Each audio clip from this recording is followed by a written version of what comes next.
Agora, na segunda parte dessa primeira aula, a gente vai fazer uma introdução ao sistema Linux. O que é o Linux, afinal de contas, né? O Linux é um sistema operacional, mas ao mesmo tempo é também um kernel, o núcleo do sistema operacional. A gente vai ver isso daqui a pouco, o que significa. Por enquanto, pense em sistema operacional quando você ouvir Linux. Um sistema operacional é uma coleção de programas que controlam o hardware. Então eles inicializam o computador, fornecem as instruções básicas para o computador funcionar, para controlar periféricos como teclado, mouse, tela, discos, etc. Gerencia e escalona as tarefas, quer dizer, coloca na ordem o que vai rodar, o que não vai, cuida da memória, cuida da interação entre as tarefas, ou seja, faz todo os bastidores do computador ali. Deixa o computador funcionar para você poder rodar os seus programas de interesse, os seus aplicativos ali. Então, num exemplo bem simplificado aqui, a gente tem o sistema operacional ali, indicado pela seta, e nós temos você como usuário, temos um aplicativo, no caso do Firefox, o programa de interesse que você está usando, digamos, para entrar no site do Moodle, para fazer as aulas. Temos o sistema operacional, no caso, provavelmente o seu é o Microsoft Windows, que é o mais comum, mas pode ser um Mac ou Linux, claro. E, por fim, o equipamento aqui é o computador. Os sistemas operacionais que a gente tem disponíveis hoje em dia são de vários tipos. Então, temos o Windows, que eu já mencionei, o Mac OS, dos computadores da Apple, o Linux, representado aqui pelo mascote, o iOS e o Android são também sistemas operacionais, só que de dispositivos portáteis, como telefones, tablets, coisas assim. Computador. O que é um computador? Parece uma pergunta meio besta, mas faz um certo sentido para a gente entender a história da computação aqui. Então vamos ver rapidinho isso. Bom, originalmente, computador era a pessoa que computa, né? Quem fazia computação, fazia contas. Então era mais ou menos alguém com esse perfil aqui. Esse é o Bill Gates, vocês devem ter ouvido falar dele, sempre um dos homens mais ricos do mundo, criador da Microsoft. Então ganhou muito dinheiro com isso. Só que nem sempre foi esse estereótipo aí, o computador. Originalmente era mais como isso aqui. Essa aqui é a Condessa de Lovelace, a Augusta Ada Byron, mais conhecida como Ada Byron. Ela viveu pouco tempo, 37 anos só, ela é do início do século XIX. Ela era filha do Lord Byron, que vocês devem talvez se lembrar de aulas de literatura, né? Um poeta romântico inglês, e da baronesa de Wentworth. Ela era amiga do Charles Babbage, e isso é significativo porque ele inventou o primeiro computador mecânico que a gente conhece, de uso geral, genérico, né? Tem computadores mecânicos especializados mais antigos, mas um de uso genérico foi o dele, que ele fez o plano, nunca chegou a construir de verdade, mas ele fez o primeiro computador mecânico, né? No papel pelo menos. E a Ada, ela era um gênio da matemática desde bem nova, é uma história interessante, vocês podem dar uma olhada depois nos links lá no Moodle, mas ela, sendo amiga dele, discutia muito sobre essa máquina e bem jovem ela criou o primeiro algoritmo, né? Então ela é considerada a fundadora da ciência da computação. Então tem até uma linguagem de programação chamada Ada em homenagem a ela. Um pouco depois, fim do século XIX, início do século XX, vieram os computadores de Harvard, ou as computadoras de Harvard no caso, que era um grupo de mulheres que fazia computação na mão de dados de astronomia. Então eles pegavam placas de fotografia astronômica e ficavam medindo as coisas ali, faziam os cálculos na mão, era uma coisa pesadíssima, e era um grupo só de mulheres que fazia isso, ali está o chefe delas ali no meio, e elas ficaram décadas fazendo isso, e era uma coisa muito interessante. E como elas já faziam esse tipo de serviço, quando apareceram os primeiros computadores de verdade, no sentido de eletrônicos, né, o que a gente pensa como um computador hoje em dia, essas mulheres matemáticas foram as primeiras pessoas a programar esses computadores e a operar. E elas serviam como o sistema operacional da máquina. Isso aqui é em 1946, o primeiro computador mecânico, né, eletromecânico, desculpa, que as pessoas tinham que ir lá e pegar e colocar esses cabos aqui para ligar partes e desligar partes do computador. Então era totalmente manual a operação. Então a gente vê elas aqui operando essa máquina bem complicada, tinha que conhecer a arquitetura da máquina inteira para poder operar. E sistema operacional nem sempre existiu, como vocês acabaram de ver, né? Nos anos 40 e 50, até início, né? Metade dos anos 50, não tinha esse negócio de sistema operacional ajudando você a operar o computador. Era na raça ali, nos cabinhos, né? Então, você tinha que traduzir o código. Código é aquela linguagem que você escreve as instruções para o computador. Você tinha que traduzir para uma linguagem de máquina, ou seja, que a máquina entende, na mão. Aos poucos, de tanto fazer esse tipo de coisa, o pessoal foi criando bibliotecas de código pré-preparadas. Então, abrir um arquivo era sempre mais ou menos a mesma rotina. Acessar um pedaço de memória era a mesma rotina. Então, eles criavam bibliotecas de código em cartões perfurados, que a gente viu na aula anterior, né? Tudo em pedaços de cartão perfurado. E a partir da metade dos anos 50, mais ou menos, começaram a aparecer os primeiros sistemas um pouco mais modernos, considerados, né, mais avançados, chamados de sistemas de lote. Então, cada computador tinha o seu próprio sistema de lote, seu próprio sistema operacional. Então, mudava de computador, o sistema era completamente diferente. Tinha bem poucos computadores no mundo na época, mas mesmo assim era uma coisa difícil se você mudava de computador. Esses sistemas operacionais da época, bem primitivos, eles automatizavam o gerenciamento da máquina, controlando a fila de tarefas, ou seja, quais programas estão rodando, e ficava monitorando o uso dos recursos, como a memória e o processamento. Hoje, o descendente desses sistemas originais é o que a gente chama de núcleo do sistema, o kernel, né, em inglês. O sistema operacional, com o tempo, foi aumentando, né, foi inflacionando, passou a não ser só o kernel mais, mas passou a incluir também um grande conjunto de ferramentas, além do próprio kernel. Então, gerenciador de arquivos, programa de configuração do sistema de todo tipo, uma interface gráfica e assim por diante. Um monte de coisa vem quando você instala só o sistema operacional. Então, o sistema operacional importante na história da computação aqui pra gente, que vai falar do Linux, é o Unix, né, que vem desse nome aí, Unix com CS, e eles meio que abreviaram para X ali. Esse sistema é de 1969, foi escrito por esses programadores aí, muito famosos, e o Unix foi escrito para ser poderoso, bem flexível, quer dizer, pode fazer todo tipo de coisa, mas leve, né, capaz de funcionar em computadores antigos e desatualizados.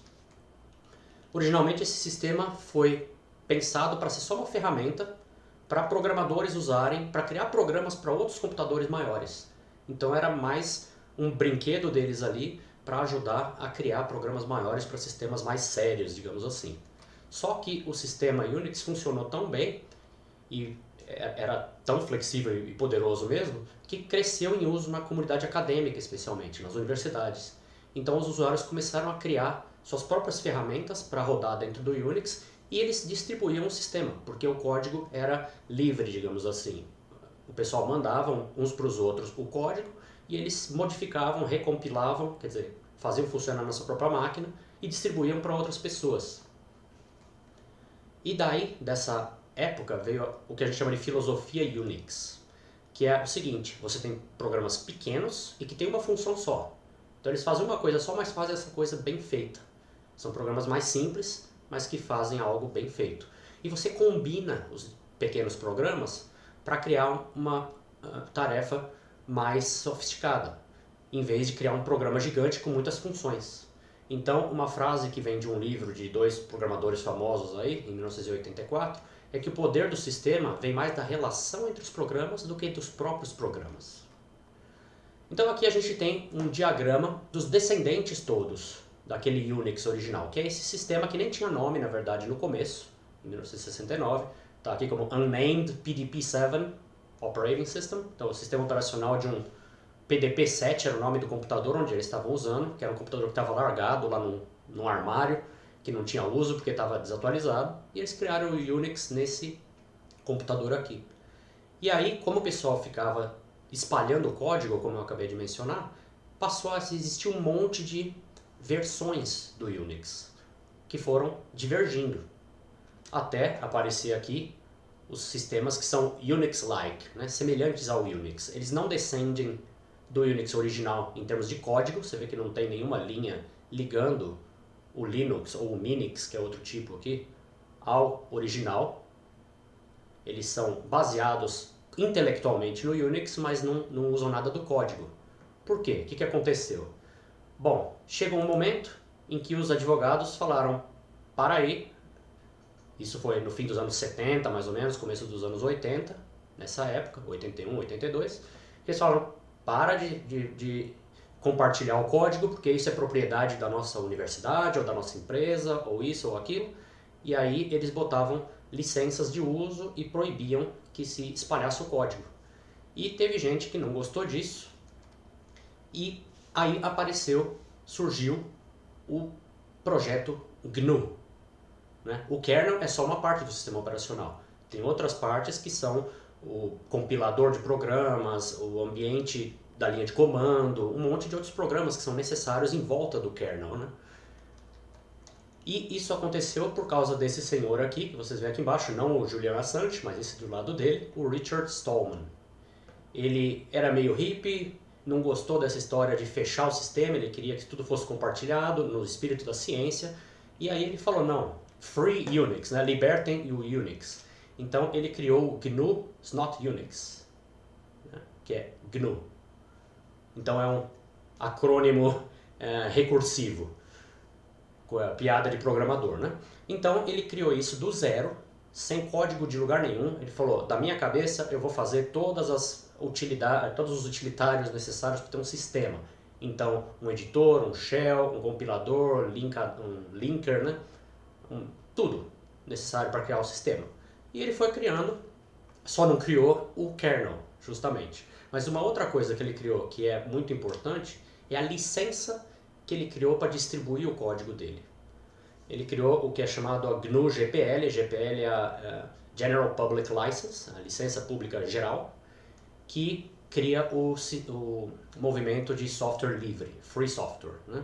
Então, ele distribuía o código, mas falava, você pode fazer o que quiser com o código, rodar onde quiser, modificar como quiser, você só não pode fechar o código e falar que a próxima pessoa não pode fazer o que você fez, que é pegar o código, estudar o código, modificar e rodar como quiser, tá?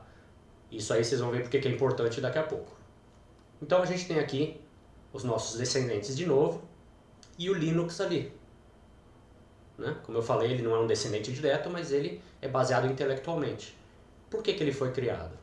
Bom, tinha esse estudante aqui, Linus Torvalds, um estudante finlandês de 21 anos, que em 1991 pôs na internet essa mensagem aí, a internet da época, era um grupo de discussão, né? Não tinha browser, não tinha e-mail do jeito que a gente tem hoje, mas tinha esses grupos de discussão online já, em que ele fala, olha, estou começando esse hobby aqui, não vai ser nada grande e profissional como o GNU, mas eu vou usar as coisas do GNU e eu vou fazer esse kernel para brincar e tá aí para todo mundo usar como quiser. Vou licenciar, e aí vem a GPL, vou licenciar isso aí com a licença do GNU, né?